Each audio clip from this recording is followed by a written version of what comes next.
Hello friends, मैं जाबिश और आपका स्वागत है हमारे इस यूट्यूब चैनल एजुकेशन हम में। हमारे चैनल को सब्सक्राइब करें और बेल आइकन दबाना ना भूलें, जिससे हमारी सभी नोटिफिकेशन और अपडेट आपको मिलती रहे। So keep watching guys, keep supporting.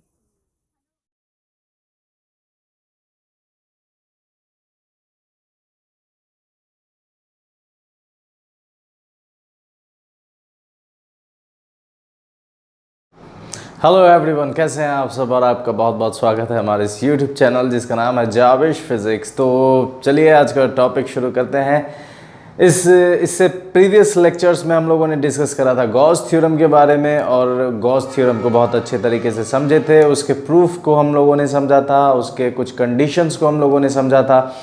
तो अब हम लोग उसके एप्लीकेशंस, मतलब उसका यूज़ क्या क्या है, उसे हम लोग समझेंगे। ठीक है, तो उसके यूज़ में जो पहला यूज़ है वो ये है कि हमने कूलम्ब्स लॉ को स्टडी करा है। कूलम्ब्स लॉ था force is equal to 1/4 pi epsilon nought Q1 Q2 by r square. ये हम लोगों ने कूलम्ब्स लॉ को स्टडी करा था। तो अब हम लोग इस कूलम्ब्स लॉ को डिड्यूस करेंगे, मतलब कि डिराइव करेंगे गॉस थ्योरम की मदद से। ठीक है, तो चलिए शुरू करते हैं। तो सबसे पहले इसे डिराइव करने के लिए हम क्या करेंगे, सबसे पहले एक स्फेरिकल एक गॉसियन सरफेस ले लेते हैं। सबसे पहले हम क्या करेंगे, गॉसियन सरफेस लेंगे और इसके सेंटर पर इस सरफेस का रेडियस, स्फेरिकल गॉसियन सरफेस लेते हैं। इसके सेंटर पर चार्ज मान लेते हैं +Q। इसके सेंटर पर चार्ज कितना है, +Q। ये रहा O, सेंटर O है।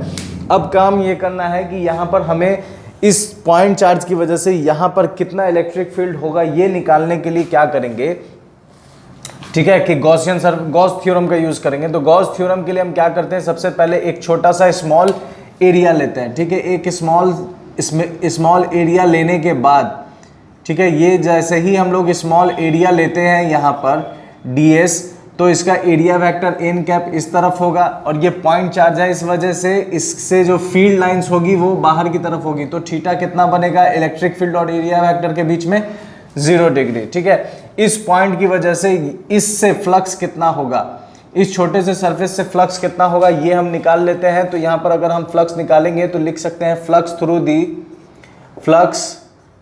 दी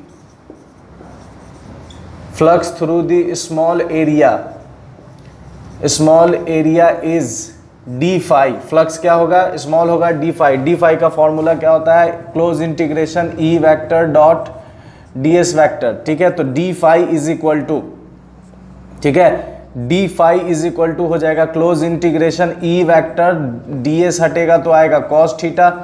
ठीक है, तो D phi is equal to आ जाएगा, अब देखिए cos थीटा यहाँ पर कितना है 0 डिग्री, तो ये हो जाएगा close integration E ds cos 0 degree.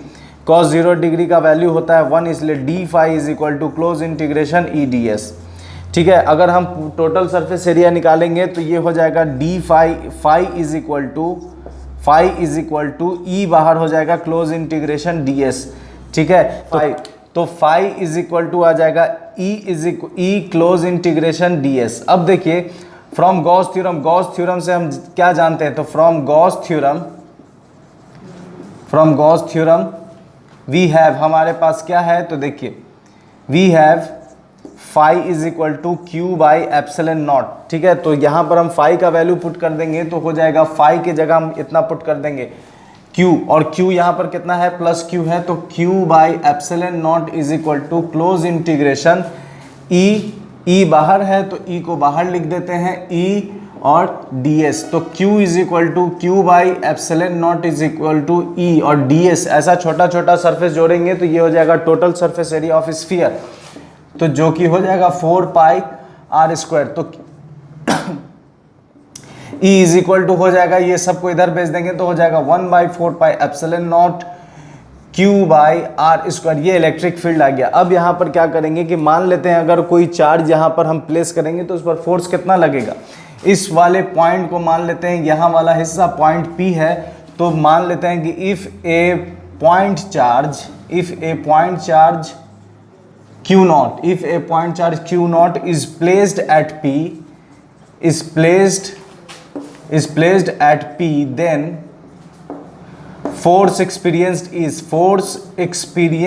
कितना फोर्स एक्सपीरियंस करेगा, force experienced is F is equal to Q E हम लोगों ने पढ़ रखा है। F इज इक्वल टू यहाँ पर Q कितना होगा, तो Q यहाँ पर हम लोगों ने क्या लिया है, Q नॉट, तो Q नॉट और E का वैल्यू हम लोगों ने यहाँ पर निकाल चुके हैं 1/4 pi epsilon nought Q by r square. तो इसे जब हम लिखेंगे तो ये हो जाएगा F is equal to 1/4 pi epsilon nought Q nought by r square, और यही है आपका कूलम्ब्स लॉ।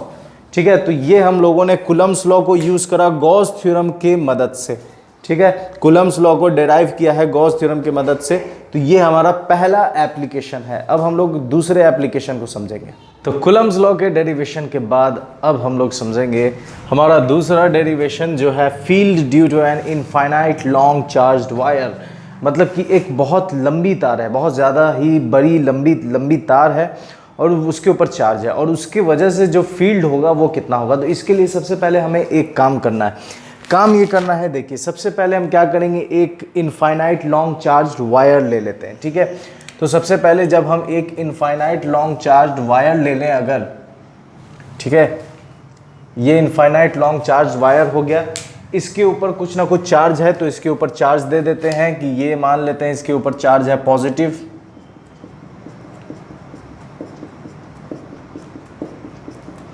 ठीक है, इसके ऊपर पॉजिटिव चार्ज है। ठीक है, इसके ऊपर पॉजिटिव चार्ज है। अब हमें करना ये है कि कोई एक पॉइंट ले लेना है। ठीक है, कोई एक पॉइंट ले लिए, यहां पर मान लेते हैं ये P पॉइंट है। अब इस पॉइंट के ठीक इधर लेफ्ट साइड में एक हम एलिमेंट्री लेंथ ले लेते हैं। ठीक है, एक हम एलिमेंट्री लेंथ ले लिए, ये हमारा एलिमेंट्री लेंथ हो गया dl। जितना डिस्टेंस ये है, ये डिस्टेंस मान लेते हैं a है इस P से, तो सेम a डिस्टेंस पर इधर भी हम लोग क्या करेंगे, एक एलिमेंट्री लेंथ ले लेंगे। ठीक है, यहाँ भी हम लोगों ने dl ले लिया, ये भी कितना है a। अब इस P से ठीक ऊपर यहाँ पर, ठीक है, इस P पॉइंट से ठीक ऊपर इसका नाम दे देते हैं m। इस m पर हमें देखना है कि जो डायरेक्शन है, यहाँ पर हम डायरेक्शन का काम कर रहे हैं कि इस पॉइंट पर इस dl और इस dl की वजह से कितना डायरेक्शन किस तरफ होगा। तो हम डायरेक्शन के लिए यहाँ से लाइन, ये पॉजिटिव चार्ज है इसलिए आउटवर्ड जाएगा, तो यहाँ से यहाँ लाइन हम जोड़ देते हैं, मिला देते हैं, तो ये हो गया ई वेक्टर। फिर इससे भी अगर हम जोड़ दें तो ये कुछ ऐसा होगा, ये भी हो जाएगा ई वेक्टर। अब देखिए बात यहाँ ये है कि ये दोनों और ये P को हम मिला देते हैं। अब देखिए अगर, तो ये जितना एंगल थीटा है उतना ही एंगल ये भी होगा थीटा। तो ये थीटा है, ये थीटा है, तो इसको अगर हम रिजॉल्व करें यहाँ पर, तो ये अगर थीटा है तो ये भी थीटा हो जाएगा, ये अगर थीटा है तो ये भी थीटा हो जाएगा। इसे अगर रिजॉल्व करेंगे तो इधर आ जाएगा ई कॉस थीटा और इधर आ जाएगा ये भी ई कॉस थीटा। ठीक है, लेकिन इधर आ जाएगा ई साइन थीटा। ठीक है, और इसका भी आ जाएगा ई साइन थीटा। तो कहने का मतलब ये है कि यहाँ पर m पर एट m लिख देते हैं, एट m। ठीक है, E cos theta cancel each other, एक दूसरे को कैंसिल कर दे रहा है। ठीक है, but E sine theta add up, E sine theta add up, E sine theta क्या हो जा रहा है, जुड़ जा रहा है। तो ई साइन थीटा और ई कॉस थीटा से हमें मेन जो रिजल्ट निकालना है वो ये है कि at m net direction is outward, net direction क्या है, वहां पर बाहर की तरफ है। हमें यही मतलब निकालना था कि यहां पर इस इनफाइनाइट वायर की वजह से यहां पर निकाले, ठीक है, यहां पर निकाले या यहां पर निकाले या कहीं पर भी निकाले, तो इसके वजह से जो फील्ड होगा वो आउटवर्ड होगा। ये हमें कंसेप्ट, ये हमारा मेन पॉइंट यही है कि नेट डायरेक्शन इज आउटवर्ड। ठीक है, अब हम लोग क्या करते हैं, गॉस थ्योरम का यूज करेंगे और इसके लिए इनफाइनाइट चार्ज वायर की वजह से ये फील्ड निकालेंगे। ठीक है, तो ये इससे, इस काम से हमें ये डायरेक्शन मिला, इसका क्या यूज है आगे देखिए। अब हम लोग फिर से क्या करते हैं, एक चार्ज वायर ले लेते हैं। ठीक है, एक इनफाइनाइट चार्ज वायर ले ले अगर, ठीक है, इस पर फिर से मान लेते हैं पॉजिटिव चार्ज है, पूरे वायर के ऊपर पॉजिटिव चार्ज है, तो डाल देते हैं पॉजिटिव चार्ज।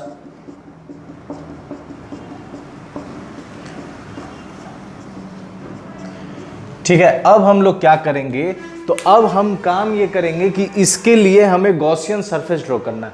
तो गॉसियन सरफेस कैसा होगा ये देखने के लिए हम लोग क्या करेंगे, तो तार को अगर आप ध्यान से देखें तो तार कुछ इस सिलेंड्रिकल शेप में होता है जिसका लेंथ बहुत ज़्यादा होता है। तार वायर सिलेंड्रिकल शेप में होता है। तो तार अगर सिलेंड्रिकल शेप है तो इसके लिए हम लोग सिलेंड्रिकल सिमेट्री कौन हो जाएगा, मतलब कहने का ये है कि ये अगर तार है तो तार का जो कॉन्फ़िगरेशन होता है वो सिलेंडर के शेप में होता है। तो इसके लिए जो हम लोग गॉसियन सरफेस ड्रॉ करेंगे वो भी कैसा होगा, सिलेंड्रिकल होगा। तो इसके लिए हम लोग एक गॉसियन सरफेस ड्रॉ कर देते हैं।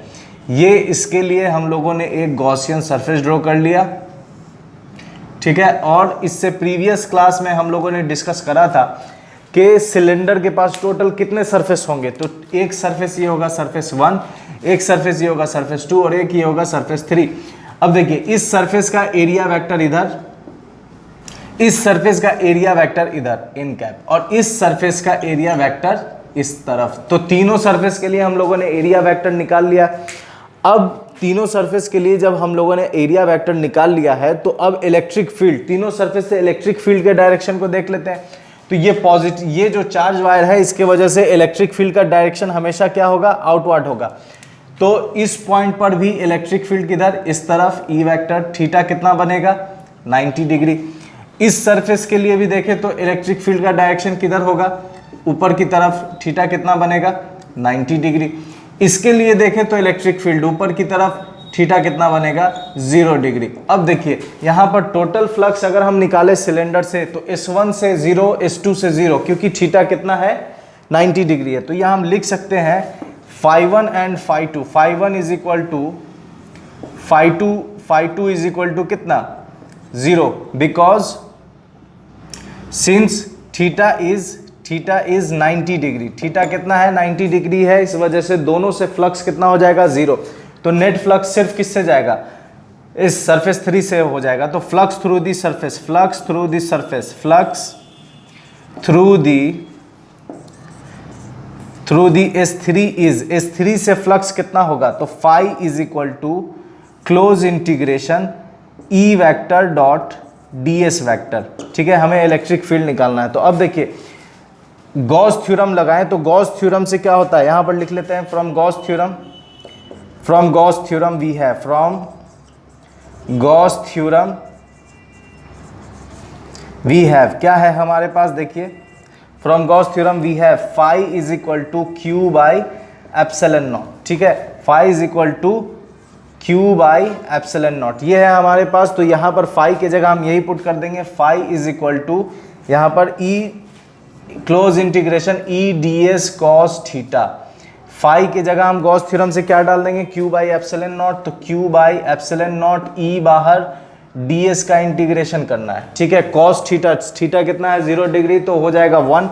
तो ds, अब देखिए ये जो है कर्व सरफेस एरिया है, तो कर्व सरफेस एरिया हो जाएगा Q by epsilon not is equal to E, और curve surface area of cylinder, ठीक है, curve surface area of cylinder. यहाँ सिलेंडर का फिगर बना देते हैं। तो अब देखिए Q by epsilon not is equal to आ जाएगा E, कर्व सरफेस एरिया होता है 2 पाई r। अगर इस सिलेंडर का लेंथ मान लेते हैं कितना है, L, अगर इस सिलेंडर का लेंथ L है तो ये हो जाएगा 2 पाई r L, ये हो गया इसका कर्व सरफेस एरिया। अब देखिए यहाँ पर हमें इलेक्ट्रिक फील्ड निकालना है, तो E इज इक्वल टू, सबको इधर भेज देंगे तो हो जाएगा E इज इक्वल टू, सारे को इधर भेज दे तो Q by epsilon not 2 pi r L। अब देखिए एक चीज यहाँ पर, जो चार्ज है तो चार्ज पूरे लेंथ पर बटा हुआ है। तो जब चार्ज लेंथ पर बटा हो तो क्या कहते हैं, लीनियर चार्ज डेंसिटी, जिसको हम लोग दिखाते हैं क्या चीज से, लैम्डा से। तो lambda is equal to Q by L होता है, ठीक है। Lambda is equal to Q by L, तो Q इज इक्वल टू क्या हो जाएगा, लैम्डा इंटू L। तो यहाँ Q के जगह हम क्या पुट कर देंगे, lambda L by epsilon not 2 pi r L। तो L से L कट गया, तो E इज इक्वल टू आ गया lambda by 2 pi epsilon not r। ये इलेक्ट्रिक फील्ड इंटेंसिटी निकल गया किसी भी पॉइंट पर, ठीक है। अब देखिए यहाँ पर जो r है वो r क्या है एक्चुअली में, तो ये इसका, ये रेडियस हो गया r, ठीक है। तो r इसका डिस्टेंस है, लैम्डा यहाँ पर लीनियर चार्ज डेंसिटी है, और 2 पाई एप्सिलॉन नॉट है। इसे अगर आप सॉल्व करना चाहें कि नहीं हम 1/4 पाई एप्सिलॉन नॉट डालकर सीधे वैल्यू पुट कर दें, तो 2 से इंटू और 2 से डिवाइड कर देंगे तो E इज इक्वल टू आ जाएगा lambda 2 lambda by 4 pi epsilon not R। ठीक है, अब इस कंडीशन में 1/4 पाई एप्सिलॉन नॉट का वैल्यू पुट कर देंगे, लैम्डा का वैल्यू पुट कर देंगे और R के वैल्यू को पुट कर देंगे तो हमारा इलेक्ट्रिक फील्ड इंटेंसिटी निकल जाएगा। तो ये था second application of Gauss theorem. ठीक है, तो बहुत बहुत शुक्रिया आपका मेरे साथ बने रहने के लिए, और अपना ख्याल रखें और प्लीज़ सपोर्ट करते रहें। और रमज़ान है तो ज़्यादा से ज़्यादा अपना ख्याल रखें और इसी तरह मेरे साथ बने रहें। बहुत बहुत शुक्रिया, खुदा हाफिज़।